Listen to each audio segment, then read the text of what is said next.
चलिए chapter 5 NCERT class 7 chapter 5 water यानी जल। जल के ऊपर क्वेश्चंस बनते हैं, बेसिक हमने पढ़ा हुआ है हम लोगों ने, ऐसा कुछ मसला नहीं है, ठीक है। जल के ऊपर सबसे जो इंपॉर्टेंट है प्रोसेस समझने की कोशिश करते हैं। देखिए होता क्या है। आप दोनों इंग्लिश वाले कि हिंदी वाले हो? इंग्लिश वाले है ना? क्यों? हिंदी वाले सर। चलो हिंदी खोल देते हैं अपने लिए।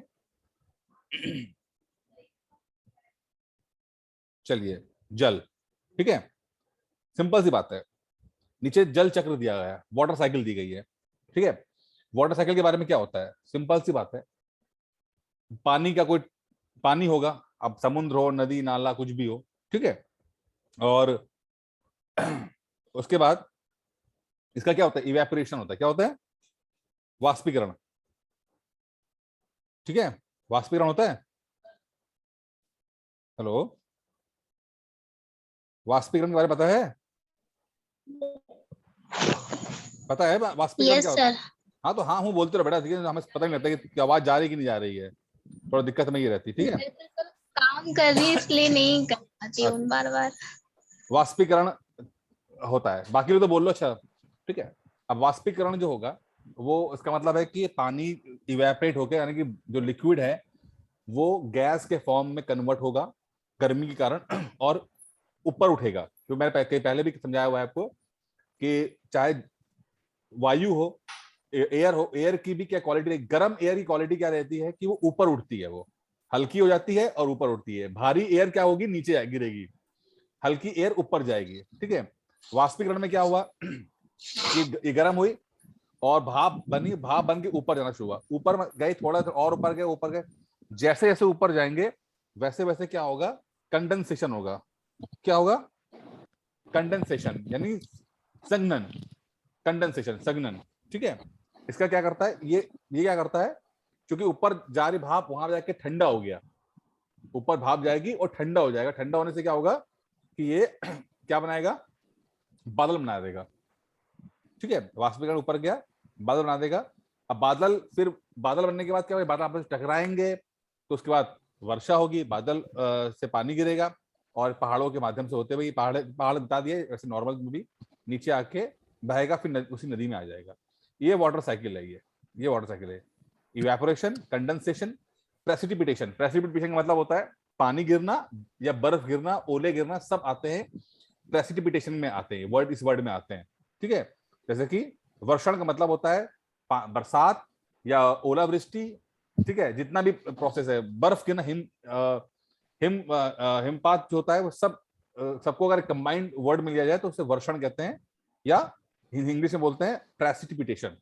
ये टेक्निकल वर्ड है, इसको इस्तेमाल करना जब भी कभी ज्योग्राफी में आप रेनफॉल या इस तरह की चीजें लिखो तो उसका नाम प्रेसिपिटेशन लिखना, ठीक है। हो गया ना? अच्छा अब मुझे ये बताओ, जैसे कि मान लो नमक का पानी है, ठीक है। नमक का पानी है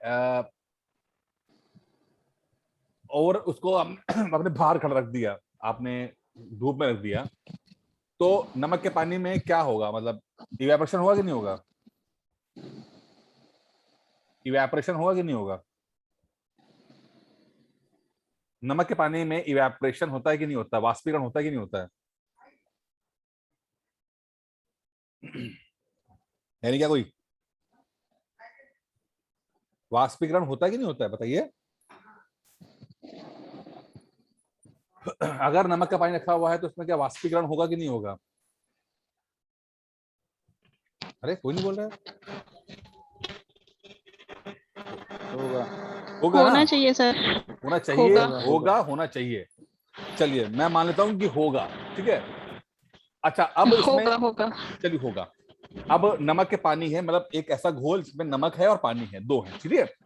अब जी सर। हो जब वाष्पीकरण हुआ, इवेपोरेशन हुआ, तो किस चीज का होगा, पानी का होगा कि नमक का होगा कि पानी नमक दोनों का होगा? पानी का। हम्म, सर ओनली वाटर। पानी का। ओनली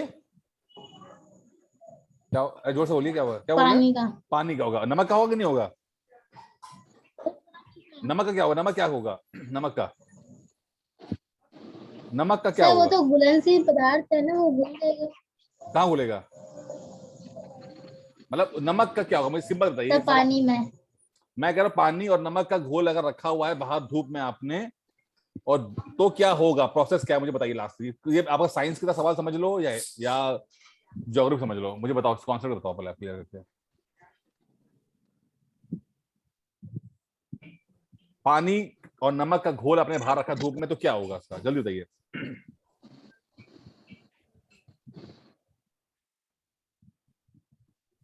यार देखो सिंपल सी बात है ना, जब पानी और नमक घोल का इवेपोरेशन होगा तो पानी तो इवेपोरेट कर जाएगा, सिर्फ इवेपोरेशन पानी का होता है, ठीक है, किसी और चीज का नहीं होता है। और नमक और पानी घोल में पानी चले जाएगा, नमक वहीं रह जाएगा, नमक वहीं पे रह जाएगा, ठीक है। ठीक है, ये समझ में आया कॉन्सेप्ट, समझ में आया। Yes sir. अब मैं आपको एग्जांपल देता हूँ, जैसे मान लो गर्मियों में आप लोग कपड़े पहनते हो, कभी स्कूल ड्रेस पहनी है आप लोगों ने नीले रंग की, आपका उसमें क्या होता है, आप देखते हो हम लोग स्कूल में थे ना, नीले रंग का हमारे कपड़े हुआ करते थे, तो होता क्या था कि अब हमारे गर्मी में पसीना निकला, पसीना निकल के क्या हुआ कि कपड़ों के पीठ में व्हाइट व्हाइट रंग की चीजें हो जाती हैं, देखा है आप लोगों ने कभी, वो शर्ट जो खराब हो जाती है व्हाइट व्हाइट रंग की चीजें हो जाती हैं, है ना, होती है, वो क्या होता है, नमक। अब पसीने से, पसीना जो है उसमें पसीने में नमक होगा, पानी होगा, पानी तो इवेपोरेट कर गया, ठीक है, और बचा क्या, नमक, जो व्हाइट रंग के जो आप कपड़ों में देखते हो वो नमक होता है, बचता है वो, ठीक, समझ में आया कॉन्सेप्ट, समझ में आ गया ना कॉन्सेप्ट आपको, नहीं समझ में आया तो बताइए, इस तरह का सवाल मैं रिपीट अगर बेटा। सर दोबारा रिपीट कर दीजिए। देखिए कोई भी घोल है, कुछ भी किसी भी तरह का है, पानी है, नमक के साथ कुछ भी, चीनी है, कुछ भी हो, खाली इवेपोरेशन यानी कि वाष्पीकरण जो होगा सिर्फ पानी का होता है, जिसमें जो भी घुला होगा वो वहीं रह जाएगा, ठीक है, जो भी चीज होगी वो वहीं की वहीं रह जाएगी, वो उसका कुछ नहीं होगा। सर ये वाला तो क्लियर है, जो आपने सेकंड टाइम बताया था ना वो समझ नहीं आया। अच्छा अच्छा, जैसे आपने स्कूल ड्रेस पहनते थे ना, तो स्कूल ड्रेस में क्या होता था कि आप नीले रंग के मान लो कपड़े पहने आपने, तो उसमें आपने देखा होगा कि गर्मियों में जब बच्चे स्कूल से निकल के आते थे बाहर, तो उनकी पीठ में व्हाइट व्हाइट रंग की चीजें दिखता था कपड़ों में, ठीक है, वो क्या होता था कि बच्चों को पसीना आया, और पसीने में वो पसीना तो चला गया, मतलब पसीने से पसीना तो घुल गया, सॉरी पसीने से पानी तो इवेपोरेट हो गया, लेकिन जो नमक था, पसीने के अंदर नमक होता है ना, वो वहीं छूट जाता है, तो जो व्हाइट रंग के दिखते हो पैच दिखते हो, नमक नमक का पैच होता है, ठीक, समझ में आ गया। Okay sir. हाँ जी सर। चलिए, चाहे कितना भी गंदा पानी क्यों ना हो, इवेपोरेशन जो होगा वो सिर्फ और सिर्फ पानी का होता है, और किसी चीज का नहीं होगा। ये क्या चीज है, major source of lake and rivers, देखिए ये चीज ना जो आप देख रहे हो, थोड़ा टेढ़ा करके देखना, ये जो है रिवर्स और लेक है, थोड़ी बहुत दी इन्होंने, बाकी मैं आपको एडवांस में पढ़ाऊंगा इसके अंदर लेक, ठीक है, आपको थोड़ा सा आइडिया ले लेना है कि कौन सी रिवर कहां पर है, क्योंकि रिवर के ऊपर अपने आप में बहुत इंपॉर्टेंट सवाल बन जाते हैं, ठीक है, रिवर के ऊपर, रिवर्स हैं, लेक से सवाल आते ही आते हैं, तो इसको आप थोड़ा ठीक से पढ़ते रहेंगे कि कौन सी रिवर कहां पर है, इसको डिटेल में पढ़ेंगे, इसको मैं कभी मैप करवाऊंगा तो कर लेना। वैसे थोड़ा सा आप देख सकते हो कि कौन कौन सी रिवर्स हैं, जैसे इंडिया में गंगा रिवर है, ब्रह्मपुत्र है, चाइना में हुआंगो है, कैस्पियन सी के ऊपर सवाल बनता है, मैं बताऊंगा क्या कौन सा सवाल बनता है, ब्लैक सी के ऊपर सवाल बनता है, डनुडी रिवर के ऊपर बन जाता है, मेडिटेरियन सी के ऊपर है, रेड सी, थोड़ा इसको समझने की कोशिश कीजिएगा क्या क्या चीजें हैं, ठीक है ना, ये सब डिटेल में पढ़ने वाला है, इसमें कौन कौन सी रिवर है इसके अंदर है।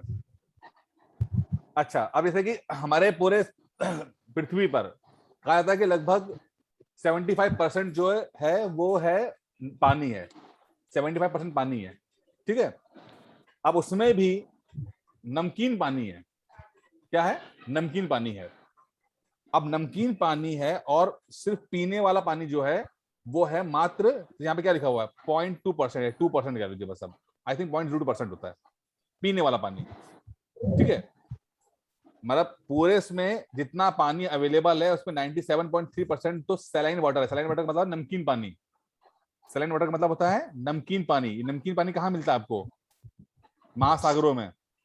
अब एक बड़ा एक कॉन्सेप्ट पूछने जा रहा हूँ तो ध्यान रखिएगा, महासागर जितने बड़े बड़े महासागर हैं उसमें नमकीन पानी है। मेरा पहला सवाल कि भाई आप समुद्र में मान लो भटक गए हो, खो गए हो, और एक छोटी सी नाव के ऊपर हो, और आपको प्यास लगेगी, तो क्या करोगे आप, पानी क्या निकाल के समुद्र वाला पानी पी लोगे आप, आपको प्यास लगी है नो समुद्र, सर। क्यों नहीं पियोगे आप? सर वो नमकीन पानी होगा इसलिए नहीं पियेंगे। इससे क्या होगा नमकीन पानी से? सर वो खारा होगा। तो इससे क्या होगा? तो ठीक है, आप पानी नमकीन सर पानी नमकीन पानी पीने से डिहाइड्रेशन होता है। डिहाइड्रेशन हो जाता है आपका, ठीक है, डिहाइड्रेशन हो जाता है, मतलब कि आप उल्टी करना शुरू कर दोगे आप, और अंदर आपके जो अंदर का पानी है वो निकल के बाहर आ जाएगा बिल्कुल, जो मतलब, और आप मतलब मरने की स्थिति में आना शुरू हो जाओगे। मतलब एक तो सूरज की गर्मी से आपका डिहाइड्रेशन हो रहा है, डिहाइड्रेशन मतलब क्या, आपके शरीर का पानी निकल के इवेपोरेट हो रहा है। दूसरी बात है, आपने नमकीन पानी पी लिया, तो रिवर्स ऑस्मोसिस के तहत वो पानी, जो नमकीन पानी है, जो आपके शरीर का पानी है, वो बाहर आ जाएगा, और आपके अंदर शरीर में पानी की और कमी हो जाएगी। ये यूपीएससी में सवाल पूछा गया था, ठीक है। अच्छा, अब मुझे ये बताइए कि इस स्थिति में आप क्या, जिंदा रहने में क्या करोगे आप? कौन सा पानी पियोगे? आप नमकीन पानी नहीं पी सकते तो क्या करोगे आप?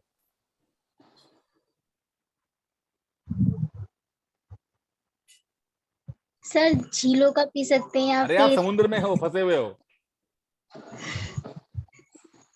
आप समुद्र में फंसे हुए हो, क्या करोगे?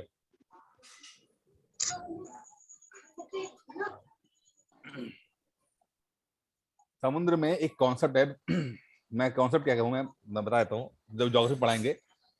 समुद्र, वहां जब आप, अगर आप समुद्र में जाएंगे तो वहां देख, एक चीज होती है, वहां बरसात बहुत होती है, बारिश बहुत होती है, ठीक है। होता क्या है समुद्र में, दोपहर, सुबह 6 बजे से लेकर दोपहर अमूमन 2 बजे तक, अमूमन इवेपोरेशन प्रोसेस बहुत ज्यादा होता है। समुद्र का पानी जो है वो गर्मी के कारण इवेपोरेट करता है, वाष्पीकरण करता है। उसके बाद 2 बजे के बाद क्या होता है, वो बादल बन जाता है, ठीक है। और फिर 2-3 बजे, 3 बजे के बाद बरसात होनी शुरू हो जाती है, ठीक है। ये अमूमन समुद्र का पैटर्न रहता है, बरसात बहुत होती है वहां पे।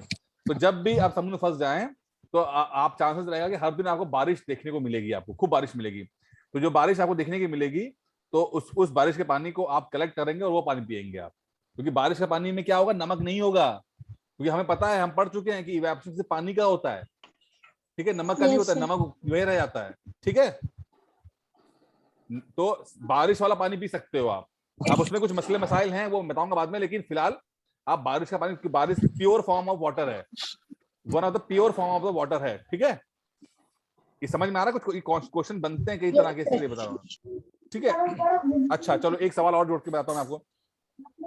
आपने देखा होगा कि महासागर जो है वो बड़े नमकीन है, नमकीन है। एक सवाल पूछा गया था कि भाई कितना परसेंट एवरेज नमक उसमें है, तो जैसे यहाँ सवाल, यहाँ देखो, लवणता कितनी होती है, यानी कि सैलिनिटी कितनी है, तो लगभग 35% जो है, या 34%, 34-35% आपका लवणता है, यानी कि सैलिनिटी है। मतलब महासागर में कितना कितना नमक है 1000 ग्राम के ऊपर 35 ग्राम।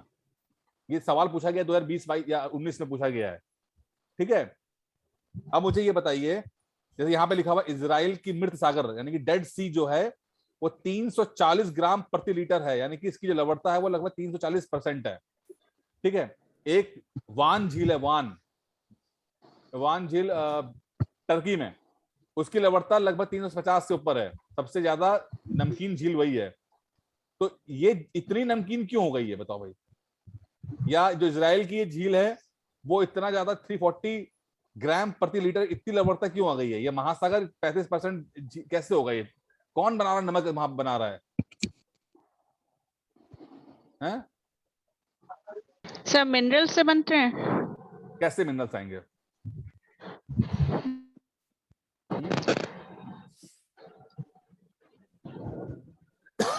कैसे आएंगे?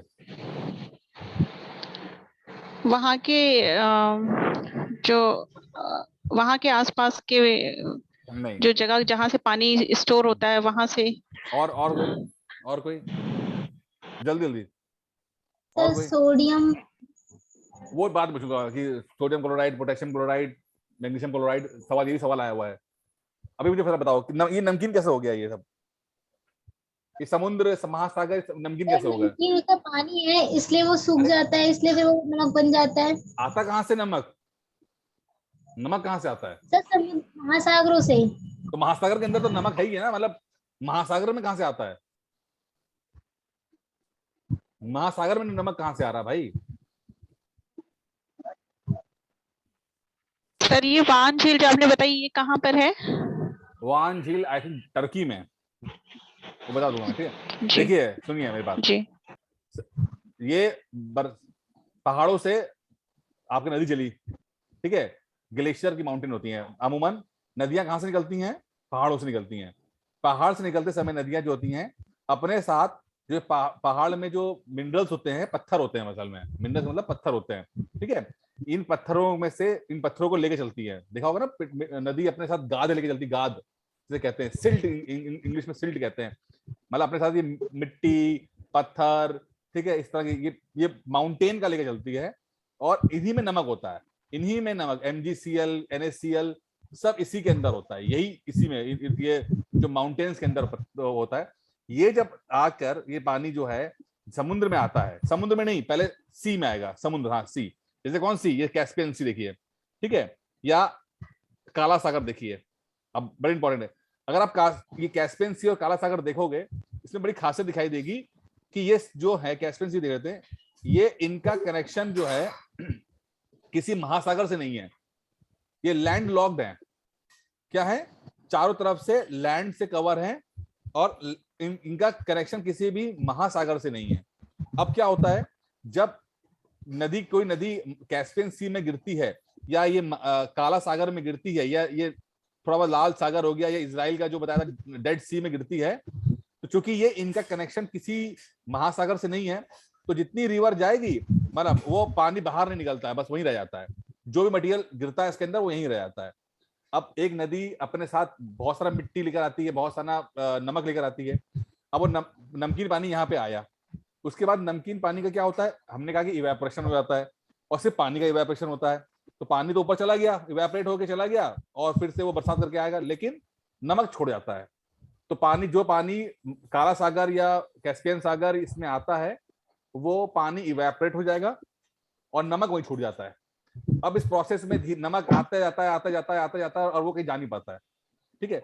तो ऐसे सागर जो कि लैंड लॉक्ड है, मतलब चारों तरफ से लैंड से कवर है, उसके अंदर सैलिनिटी यानी लवणता जो है बहुत ज्यादा देखने को मिलती है, चाहे वो डेड सी हो, चाहे वो काला सागर हो, चाहे वो कैस्पियन सी हो।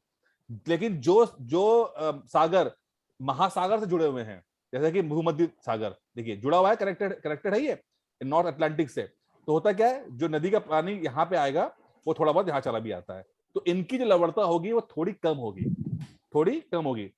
अब महासागर जो होते हैं बेचारे वो कुछ कर सकते नहीं है, तो महासागर है, वो जो आते जाएगा वो इन्हीं के पास आएगा, वो ये कहाँ अपना पानी फेंक देंगे। तो धीरे धीरे करके इनकी लवणता बढ़ती जा रही है। हो सकता है जब आप अपना 25, 40वां 50वां जन्म लें, तो हो सकता है जब हम तैयारी फिर से करो तो जो लवणता है वो 35 की जगह 50 हो गई हो, ठीक है ना। अभी तो चल रही है कितनी, 35% चल रही है, हो सकता है 50 या 100% हो गई हो, मुझसे मैं 100% बढ़ा रहा हूँ आपको, ठीक है। समझ में आया कॉन्सेप्ट वाला? ये कॉन्सेप्ट समझ में आया कि नहीं आया? ये निकल गया ऊपर से? यस सर, समझ में आ गया। ये बहुत इंपॉर्टेंट कॉन्सेप्ट है, ध्यान रखना है इस बात का। ये मैंने एडवांस थोड़ा पढ़ा दिया आपको मैंने, लेकिन अब वो इवेपोरेशन का प्रोसेस था, वो मैंने लगे तो पढ़ा दिया मैंने आपको। समझ में आ गया? तो अच्छा बताइए, जो वान झील होगी वो क्या होगी? सर वान झील जो होगी वो लैंड लॉक्ड होगी कि कनेक्टेड होगी समुद्र से? लैंड लॉक्ड होगी। लैंड लॉक्ड होगी, बिल्कुल, चारों से लैंड से होगी, घिरी होगी, है ना, ठीक है। मतलब सर ऐसा होगा। जो रिवर होती हैं, हाँ, तो रिवर का पानी में भी कहीं ना कहीं तो ये नमक तो होता ही होगा, रिवर में ही होता है। लेकिन वो जी बोलिए हेलो, हाँ बोलिए, हेलो, हाँ बोलिए हेलो, बोलिए, सुन रहा हूँ, बताइए। जी सर वो हाँ। पता क्यों नहीं चलता है नमक रिवर में? देखिए पहली बात देखिए कि रिवर के में, जैसे एक बहती हुई रिवर के अंदर आपको उसकी जो मात्रा होगी लवणता की थोड़ी कम होगी। मान लेते हैं कि 1% है, लेट्स सपोज 1% है, ठीक है। तो आप जब टेस्ट करेंगे तो आपको कम महसूस होगा, लेकिन जब ये रिवर एक बार सागर में पहुंच जाती है, ठीक है, तो सागर में पहुंचती गई, तो ये प्रोसेस जो अब ये सागर जो नमकीन हुआ है वो एक दिन में नमकीन नहीं हुआ है, इसको नमकीन होने में हजारों साल लग गए, और एक रिवर ने नहीं किया, 2-4 रिवर कर रही होंगी, और इस प्रोसेस को हजारों साल से कर रही होंगी ये, तब जाके ये नमकीन हुआ है। ये रिवर में भले ही ये 1% या 0.1% नमक है, जो हमें शायद इतना महसूस नहीं होता क्योंकि इससे ज्यादा नमक हम खाते हैं, ठीक है, हमारे जो टेस्ट बड्स हैं वो ऑलरेडी नमकीन बहुत हैं। लेकिन ये समुद्र के अंदर जो नमक गिरा पड़ा हुआ है, इसको डिटेक्ट करने के लिए ये जो इतनी मात्रा जो आई है, इस प्रोसेस में पहुंचने के लिए हमें इस लाखों साल का समय लगा है इसके अंदर। इसलिए समुद्र का जब पानी हम पीते हैं हमें तुरंत टेस्ट समझ में आ जाता है, क्योंकि इसमें जो सैलिनिटी होती है ज्यादा होती है, ज्यादा इसलिए हम महसूस कर लेते हैं। हमें हमारे जबान को इतना नमकीन की आदत नहीं होती है। लेकिन नदी का पानी जो होता है उसमें लवणता भले ही होती है, लेकिन बहुत कम होती है, और इसलिए हम वो डिटेक्ट नहीं कर पाते, क्योंकि हमारी जो जबान ऑलरेडी मतलब इससे ज्यादा नमकीन खाई हुई होती है। जैसे ना कि आप कभी कोई मीठा खाने के बाद चाय पियोगे तो आपको फीकी लगती है ना वो, क्यों? क्योंकि आपके जो टेस्ट बर्ड है, यानी जो चीनी को या उसको डिटेक्ट करने वाले जो जबान के ऊपर आपके जो टेस्ट बर्ड है, वो ऑलरेडी इतने सेंसिटिव हो चुके होते हैं कि आपको ऐसे हल्के वालों को समझ ही नहीं आता, उससे ज्यादा वाला आपने ऑलरेडी खा लिया होता है, तो हल्का मीठा समझ में नहीं आता आपको। समझ में आया कॉन्सेप्ट अभी आपको, ख्याल आपको? अच्छा चलिए, एक सवाल और था, मैं भूल गया कौन सा पूछना था आपसे, याद नहीं आ रहा। देखिए 1 मिनट चाहिए, चलिए याद आएगा तो पूछता हूँ मैं। अच्छा हाँ, ये आ गया। अब मान लीजिए कि ये मृत सागर है या वान झील है या ऐसा सागर जहां पर ज्यादा सैलिनिटी है, तो वहां पर आज आप तैरने गए तो वहां डूबोगे कि नहीं डूबोगे आप? आप वहां पे अगर आपको तैरना नहीं, इसमें डूबते नहीं है सर। अच्छा डूबते नहीं है, क्यों नहीं डूबते हाँ, हैं? लेकिन सर कारण नहीं पता, कारण नहीं पता है। कारण किसको पता, बताइए? सुने हैं कि नहीं डूबते हैं। कारण किसको पता है? कारण किसको पता है? The density of salt is very high. हैं? क्या हो गया? Salt की डेंसिटी काफी ज्यादा सॉल्ट की रहती है। डेंसिटी बहुत हाई होती है, सिंपल सी बात है भाई, ठीक है ना। और हम लोग हल्के रह जाते हैं, और जो हम पानी होता है वो नीचे वो डेंसिटी ज्यादा होती है, तो हम लोग तैरना शुरू कर देते हैं उसके ऊपर, ठीक है ना। तो पानी जो देखिए, नमकीन पानी की डेंसिटी ज्यादा होने के कारण हम उस पर डूब नहीं पाते हैं। जो नमकीन पानी होगा, क्योंकि नमक बहुत ज्यादा है इसके अंदर, नमक की डेंसिटी ज्यादा होती है, और हम लोग ऊपर तैर होते हल्के होते, हल्के पड़ जाते हैं। लेकिन अगर आप नॉर्मल पानी में मतलब होगा तो आप डूब जाओगे, क्योंकि उस पानी की डेंसिटी कम होती है, ठीक है। मास ओवर वॉल्यूम होता है भाई, ये समझिए formula, density equal to mass over volume. पता है क्या होता है ये? थोड़ा मैथ्स पढ़ा रहा हूँ आपको, ये थोड़ा सा हाई हो जा रहा है, ठीक है। अब मास का मतलब क्या, पानी के अंदर कितना मास है, ठीक है। अब नॉर्मल पानी होगा तो हो सकता है लेट्स सपोज कि 10 हो, और वॉल्यूम 1 लीटर है ऐसे मान लो, ठीक है। तो अब इसकी डेंसिटी कितनी हो जाएगी? 0.01, ठीक है। लेकिन अगर मास बढ़ जाए, लेकिन नमक बढ़ जाए, नमक बहुत बढ़ जाए, ठीक है, और ये हो जाए 10,000, लेट्स सपोज 10,000 हो जाए, तो इसकी कितना मास बढ़ गया, इसकी डेंसिटी कितनी हो जाएगी? इसकी हो जाएगी 100 हो जाएगी। तो इतना हाईवी डेंसिटी के साथ आप हो बजाय 50 पे, लेट्स सपोज आप 50 पे ही हो, तो आप कहां डूब जाओगे? 50 वाला 100 में कैसे डूब जाएगा? नहीं डूब पाएगा ना, 50 वाला 100 में नहीं डूब पाएगा ना, बस याद बात होती। तो आप इसलिए डूबते हो कि आपकी डेंसिटी कम होती है, आप और ठीक है, आप हल्के पड़ जाते हो, पानी इतना भारी हो जाता है, पानी भारी हो जाता है क्योंकि नमक से ज्यादा आ जाता है। आप उसे ऐसे छोड़ दो अपने आप को तो भी आप तैरते रहोगे। पानी मत पी लेना, अगर पानी पीने का मन भी करे समुद्र का तो अपने साथ नींबू लेके जाना, नींबू का पानी शिकंजी बना के पी लेना उसमें से, तो शायद चल जाए। थोड़ा बहुत मजाक कर रहा हूँ, पीना नहीं कभी, डिहाइड्रेशन हो जाएगा। चलिए, ये क्या लिखा है? 9 चम्मच, यार थोड़ा अंग्रेजी में आया था इसमें थोड़ा सा।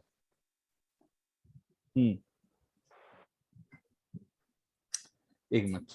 अब एक सवाल जो आया था यूपीएससी में, आई थिंक आया था एक बार, कि कौन कौन से नमक होते हैं समुद्र के पानी में, कौन कौन से नमक होंगे। तो मैं आपको एडवांस जा रहा हूँ क्योंकि इस क्लास में नहीं है, लेकिन मैं चूंकि टॉपिक वही है तो पढ़ो। किस किस प्रकार के नमक हो सकते हैं समुद्र के पानी के अंदर, और ये सीक्वेंस पूछा था उन लोगों ने, मतलब ज्यादा कौन है, कम कौन है, कम कौन है, ये पूछा था, यूपीएससी ने पूछा था। सबसे ज्यादा कौन किस प्रकार का नमक होगा, कौन सा नमक होगा समुद्र के पानी के अंदर? सर वाइट वाला। वाह वाह वाह, इसका आंसर है व्हाइट वाला। फिर क्या होगा कि हरा वाला, नीले वाला, ये कौन सा आंसर दिया भाई? सफेद वाला पानी, सफेद वाला नमक कौन सा होता है?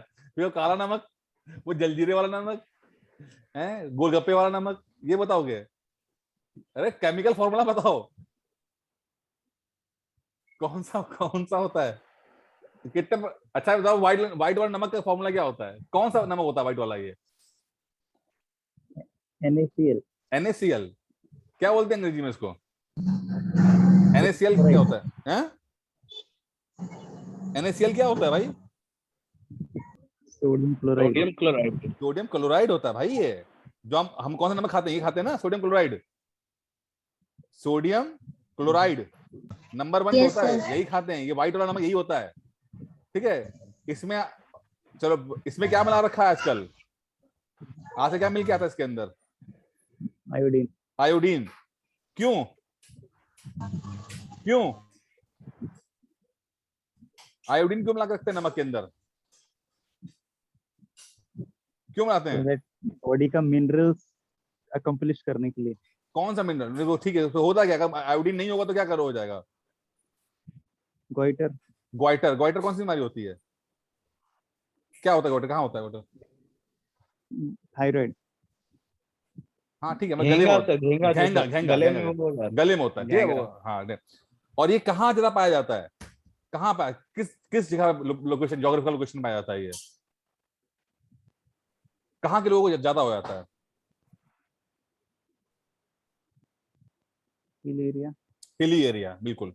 माउंटेन इलाके में, जो माउंटेन इलाके में जो लोग रहते हैं, उनके अंदर ये बीमारी बहुत ज्यादा पाई जाती है। इनफैक्ट बाकी जगह भी पाई जाती है, लेकिन माउंटेन वाले इलाकों में ज्यादा पाई जाएगी। कहाँ नहीं पाई जाएगी? समुद्र वाले इलाके में जो लोग रहते हैं उनमें नहीं पाएगी, क्योंकि वो सी फूड खाते हैं, मछली खाएंगे, वहां खाएंगे, तो इसलिए वो ग्वाइटर नहीं हो सकता।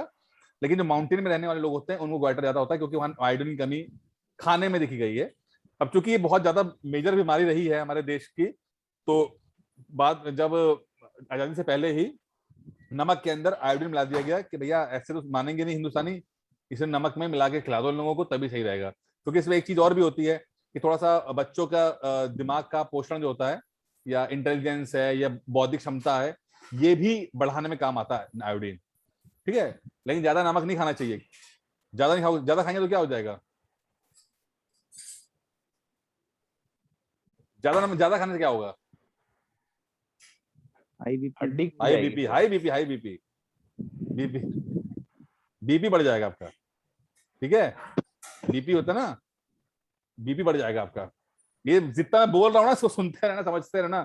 इस तरह एग्जाम में पूछे गए सवाल नहीं है, ठीक है। बीपी बढ़ जाता है आपका। सोडियम, अगर आपको ज्यादा मात्रा, आपके शरीर में मात्रा ज्यादा आएगी, सोडियम की मात्रा, नॉट क्लोराइड, सोडियम की मात्रा ज्यादा आएगी, तो आपको हाई बीपी की बीमारी हो जाएगी, हाई बीपी, ठीक है। इसलिए एक आपने अगर घर में कोई, अगर आपके घर में जिसको बीपी की बीमारी हो, तो एक आजकल चलता है लोना नाम चलता है, लोना। ये अरे यार, लोना, इसका लो सोडियम। लोग क्या करते हैं, नमक की जगह ये खाने की कोशिश करते हैं, लो सोडियम, नमक की जगह ये डाल देते हैं। ये उस नमक में सोडियम की मात्रा कम है, क्योंकि सोडियम जो है वो बीपी बढ़ाने का काम करता है। अब बीपी बढ़ता क्या है, बीपी होता क्या है? बीपी अगर कहते हैं, मैं कहूंगी अगर आपकी किसी इंसान को बीपी बढ़ गया है, तो उसका मतलब क्या है, टेक्निकल मतलब क्या है? ब्लड प्रेशर का मतलब क्या है? हाई ब्लड, हाँ। हार्ट जो प्रेशर जनरेट कर रहा है दैट इज नॉट नॉर्मल, वो थोड़ा ज्यादा। कहाँ जनरेट कर रहा है, किस पे असर कर रहा है, क्या असर कर रहा है? हाँ, वेन्स पे, ठीक है, ठीक है, ठीक है। जैसे कि देखिए, अब ऐसे कि वेन्स मतलब आपकी नसों के अंदर, मान लो ये ब्लड टहल रहा है, ठीक है, आराम से जा रहा है, तो ये जो ब्लड जो है इस दीवार पे जो जो प्रेशर लगाएगा, नॉर्मल होगा, ठीक है। अब आपने खूब खाया, क्या तना भुना खाना, सब कुछ, अरे यार एक मिनट भैया, आपने खूब तला भुना खाना खाया, ठीक है, और क्या जमा कर लिया आपने? कोलेस्ट्रॉल जमा कर लिया खूब हचक के आपने अपना, खूब आपने पिज्जा खाया, खूब पूड़ियां खाई आपने, और ये कोलेस्ट्रॉल आपने यहाँ पे ही जमा कर लिया, ठीक है, और कोलेस्ट्रॉल आपकी नसों में अटक गया यहाँ के, ठीक है। फिर क्या होगा, जो ये ब्लड है इसको निकलने में दिक्कत आएगी, निकलने में दिक्कत आएगी ना। पहले ज्यादा एरिया में निकल था उसके पास, अब एरिया कम हो गया है इसके पास। जैसे कि आप अगर अपने बगीचे में पाइप से पानी डालोगे तो अगर पाइप का मुंह अगर थोड़ा सा बंद कर दोगे उंगली से तो क्या होता है, प्रेशर बनता कि नहीं बनता, उसमें दूर तक जाता है। फिर वो कभी किया आपने, नल के मुंह को थोड़ा सा उंगली से आधा कर दो तो पानी जो है तेजी से बहता है। देखा किया आपने कभी, ये नहीं किया? बड़े सीधे लोग हैं आप लोग। हाँ, तो बच्चे करते ही हैं, जो नल होता है इसमें क्या करते हैं, पहले हल्का का पानी बह रहा होता है तो उसमें उंगली लगा देते हैं, इसका एरिया थोड़ा कम कर देते हैं, तो क्या होता है, पानी ज्यादा दूर जाता गिरता है। ये करना आज अपने नल को खोलना और उसमें आधा बंद कर देना उंगली लगा के उसमें, तब देखना कितनी दूर जाएगा पानी। तो कुछ यहीं पे होता है कि ये पानी ज्यादा दूर ये जो ब्लड है इसको एरिया कम मिलता है, तो ये ब्लड जो ज्यादा फ्लो कर रहा है इस पे वो प्रेशर लगाना शुरू करता है। प्रेशर लगाना शुरू करता है किसके ऊपर, दीवार, इस दीवार के ऊपर, यानी नस की दीवार के ऊपर प्रेशर लगाना शुरू करता है, और हम इसी को बोलते हैं हाई बीपी। ठीक है, जब ये कोलेस्ट्रॉल आप खाने पे ढंग से कंट्रोल करोगे और कोलेस्ट्रॉल खत्म करोगे तब जाके नॉर्मल तरीके से फ्लो करना शुरू कर देगा ये। ठीक है, समझ में आ गया? आज से खाना थोड़ा ठीक ठाक खाना, फर्जी खाना मत खा लेना। इतनी पढ़ाई की है तो कुछ फायदा होना चाहिए उसका। ठीक है, पीसीएस की पढ़ाई वैसे बड़ी काम की होती है, हमेशा कहता हूँ यार काम की होती है। चलो हमने पहले देखा NaCl, जल्दी पढ़ते नहीं तो टाइम खत्म हो जाएगा। NaCl है। नंबर 2 पे कौन सा है नमक है? और कौन सा नंबर 2 पे कौन सा नमक आता है? नंबर 1 पे NaCl है, नंबर 2 पे कौन सा है? अरे बताओ, एक दो नमक और नाम बता दो। MgCl2 नाम सुना कभी? Magnesium chloride, yes sir. ये होता है। ठीक है, नंबर 1 पे NaCl, नंबर 2 पे MgCl2, बाकी पोटेशियम क्लोराइड ACl। ठीक है, ये है, याद रखिएगा चीजों को, जब एडवांस चीजें पढ़ाई जाएंगी सब चीजें, मतलब ये एडवांस में आता है लेकिन मैं पढ़ा दिया, मैंने लगे आता आप लोगों को, क्योंकि इसमें ज्यादा कुछ बाकी थोड़ा सा मोटा। मार्च 22 को सेलिब्रेट करते हैं वर्ल्ड वाटर डे के में, world water day to conserve water in reinforce in different area, यानी कि पानी को बचाने के लिए हम एक दिन सेलिब्रेट करते हैं जिसका नाम, जिसको है मार्च 22 मार्च। ये बहुत इंपॉर्टेंट है, एग्जाम पीसीएस में इस तरह के सवाल बहुत पूछे जाते हैं। ठीक है, जैसे यूनाइटेड नेशन ने बोला कि कौन सा पानी कंजर्वेशन डे क्या है, या योगा दिवस कौन सा है। ठीक है, ये पीसीएस प्री के सवाल हैं ये। तो यूनाइटेड नेशन के जो भी डे होंगे वो कौन कौन से हैं, कुछ 10-15 इंपॉर्टेंट होते हैं। एनवायरमेंटल डे, ठीक है, कब होता है, तो ये सब डे जो होंगे कुछ 8-10 है, उनको ढंग से याद कर लीजिएगा। तो world water day to conserve water, conserve मतलब बचत करने के लिए। कहाँ बचत कर, जो आप पानी बर्बाद कर देते हो, पानी बर्बाद कर दिया कैसे, नल खोल दिया, वो पानी बहकर चला गटर में चला गया, तो आपने फ्रेश वाटर को गटर का पानी बना दिया। अब गटर का पानी इस्तेमाल तो कर नहीं पाओगे आप, अब वो अपने आप जितना इवेपोरेट हो जाए तो हो जाए, इवेपोरेट होकर आपको नदी के बरसात के रास्ते मिल जाए तो मिल जाए। लेकिन प्रॉब्लम क्या है कि इसमें ये और खराब करेगा पानी को, मतलब। ठीक है, दूसरी बात है कि समुद्र के पानी को अगर हमें नॉर्मल फ्रेश वाटर में इस्तेमाल करना है, हो जाता है। दो दिक्कतें आती हैं। पहली दिक्कत ये आती है कि समुद्र में बहुत तरह के नमक हैं, सिर्फ एक दो प्रकार के नमक नहीं है, बहुत तरह के नमक हैं। तो फिल्ट्रेशन प्रोसेस बहुत दिक्कत करता है कि पहले NaCl को निकालने के लिए एक फिल्टर बनाओ, फिर MgCl2 को निकालने के लिए फिल्टर बनाओ, फिर KCl को निकालने के लिए फिल्टर बनाओ। पता लगा कि 10 तरह के नमक हैं, सबको निकालने के लिए फिल्टर बनाते जाओ। इस सब में क्या बढ़ जाती है, इसमें कॉस्ट बढ़ जाती है, इस सब में कॉस्ट बढ़ जाती है। पता लगा कि एक बोतल पानी पीने के लिए जो इस समय 20 रुपए की है, हमें 200 रुपए लग रहे हैं।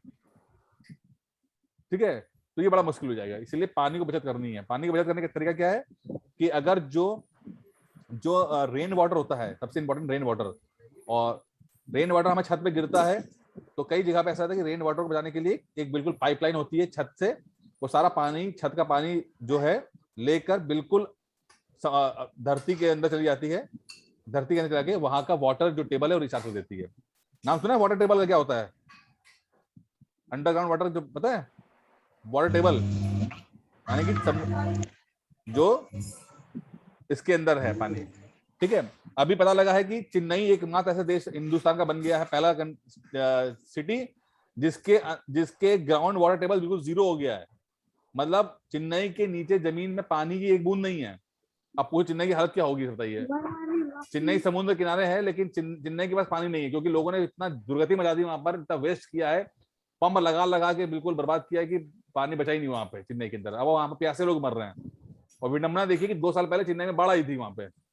चेन्नई के बारे में कल बताऊंगा, आप मुझसे पूछ लेना कि चेन्नई के साथ कहानी क्या है।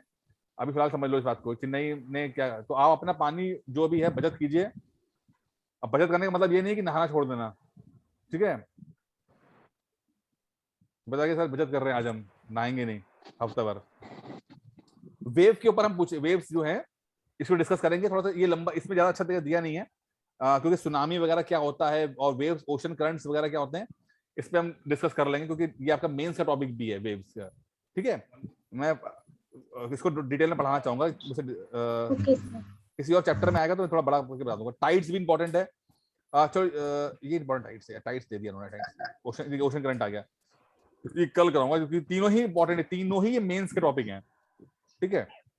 और ये तीनों ही, इसको मैं ढंग से पढ़ाना चाहता हूँ कि आधा 1 घंटा पढ़ाना चाहता हूँ, क्योंकि तीनों ही सही सवाल 100% आएंगे आपको एग्जाम में, चाहे वो आपका ये टाइड्स हो, ठीक है, चाहे आपका ये सुनामी, सुनामी तो मेन से टॉपिक है, और ये ओशन करंट से 100% सवाल इस पे से आएगा। ओशन करंट के ऊपर से आपको थोड़ा समझाना पड़ेगा कि ये वार्म वाटर कौन सा है, कोल्ड वाटर कौन सा, और ये सब रट्टा मारना पड़ेगा। जितना ये दिख रहे हो ना, ये छोटे छोटे दिख रहे हैं, ये सब रट्टा मारना पड़ता है, तब जाके ये चीजें याद भी होती है इसके अंदर, ठीक है। अभी थोड़ा सा पढ़ लीजिएगा, मैं समझाऊंगा तब आपको समझ में आएगा। बाकी पूजा मैडम क्लास ले लीजिए आप लोग, और जिन्होंने वीडियोस नहीं देखे हैं वो वाले वीडियोस देख लीजिए। इस चैप्टर को थोड़ा मैं और कवर करा दूंगा, ठीक है। इस चैप्टर क्लास, आज क्लास से ना अच्छे खासे सवाल आपको बनेंगे पीसीएस 3 में और छोटे एग्जाम्स के अंदर। मैं लगभग सारे जो वाटर को लेकर टॉपिक्स हैं वो 80% मैंने कवर कर लिए हैं। कुछ करंट से जुड़े हुए सवाल होते हैं वो नहीं कवर कर पाया हूँ, वो बाद में कर लेंगे, लेकिन मैंने अच्छा खासा कवर करने की कोशिश की है इसके अंदर, ठीक है। बाकी आप लोग पढ़ाई कीजिए आराम से, क्योंकि टाइम बचा नहीं है इसलिए मैं उसको कंटिन्यू कर नहीं पा रहा हूँ मैं, ठीक है। चलिए पढ़े, ओके।